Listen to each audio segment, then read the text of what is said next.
आज हम पढ़ेंगे उस विषय में जो कि भगत सिंह के जीवन में एक क्रांति की चिंगारी की तरह कार्य किया।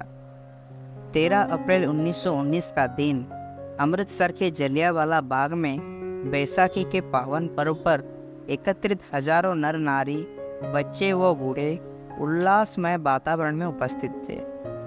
एक बहुत ही दुखदाई घटना घटी। ब्रिटिश सैनिकों ने जलियांवाला बाग में एकत्रित समूह पर गोलियां बरसाई और काफी समय तक गोलियां चलाते रहे। जन समूह के लिए वहां से बचकर निकलने का कोई रास्ता नहीं था।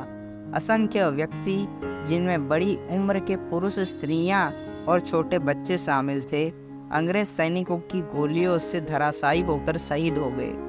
वहां जैसे रक्त की नदी सी बह गई। उस घटना से देश भर की जनता के दिल व दिमाग में आतंक और क्रोध फैल गया। जलियांवाला बाग के उस नरमेध ने समूचे विश्व का ध्यान अपनी ओर आकर्षित किया। भगत सिंह की उम्र उस समय 12 वर्ष की थी। उस घटना से उनका गहरा धक्का लगा। दूसरे दिन वह स्कूल बंद होने पर घर नहीं लौटे। उनके घर के लोग उनकी राह देखते रहे और काफी देर होने देख चिंतित हो उठे।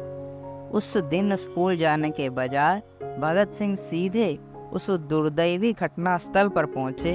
वहां तैनात पुलिस के पहरेदारों के बीच से किसी तरह वे जलियांवाला बाग के भीतर चले गए। वहां उन्होंने एक बोतल में उस गीली मिट्टी को भर लिया जो भारतीयों के रक्त से सन गई थी, और फिर वे घर लौट आए।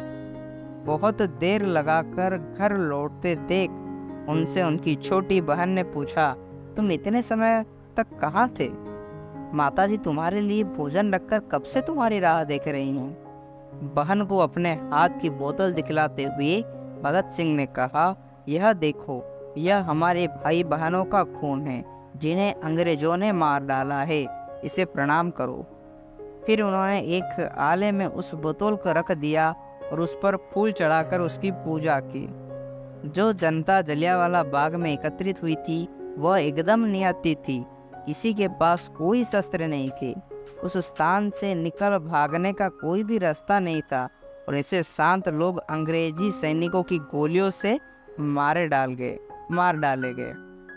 इस तरह के विचार बालक भगत सिंह के मन में बार बार उठ रहे थे। उनमें यह भावना और दृढ़ व बलवती बन गई कि अंग्रेजों को भारत से अवश्य खदेड़ देना चाहिए।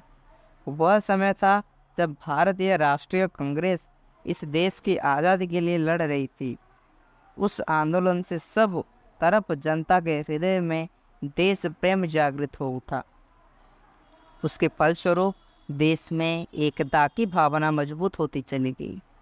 9वीं कक्षा में प्रवेश करने के पूर्व ही भगत सिंह ने निश्चय कर लिया कि स्वाधीनता संग्राम में कूदकर अपने देश की खातिर काम करेंगे।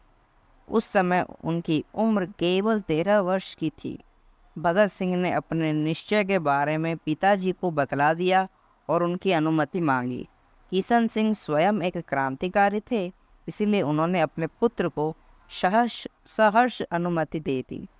भगत सिंह ने स्कूल छोड़ दिया और राष्ट्रीय आंदोलन से जुड़ गए। उन दिनों देश में विदेशी वस्त्रों के विरुद्ध एक जोरदार आंदोलन चल रहा था। यदि विदेशी वस्त्र खरीदेंगे तो इससे दूसरे देश को लाभ होगा, इसलिए हमें स्वदेशी वस्त्र ही पहनने चाहिए। विदेशी वस्त्रों को अवश्य जला देना चाहिए। इस तरह की सीख देश के नेतागण जनता को दे रहे थे। भगत सिंह ने इस आंदोलन में बड़े उत्साह से भाग लिया। बचपन से ही वे केवल खादी ही पहनते थे, इसलिए खूब जोश के साथ उन्होंने स्वदेशी वस्त्रों को ही पहनने के लोगों को आग्रह किया और विदेशी वस्त्रों की होली जलाई। हर हफ्ते वे विदेशी वस्त्रों को एकत्रित करके उनकी होली जलाया करते थे।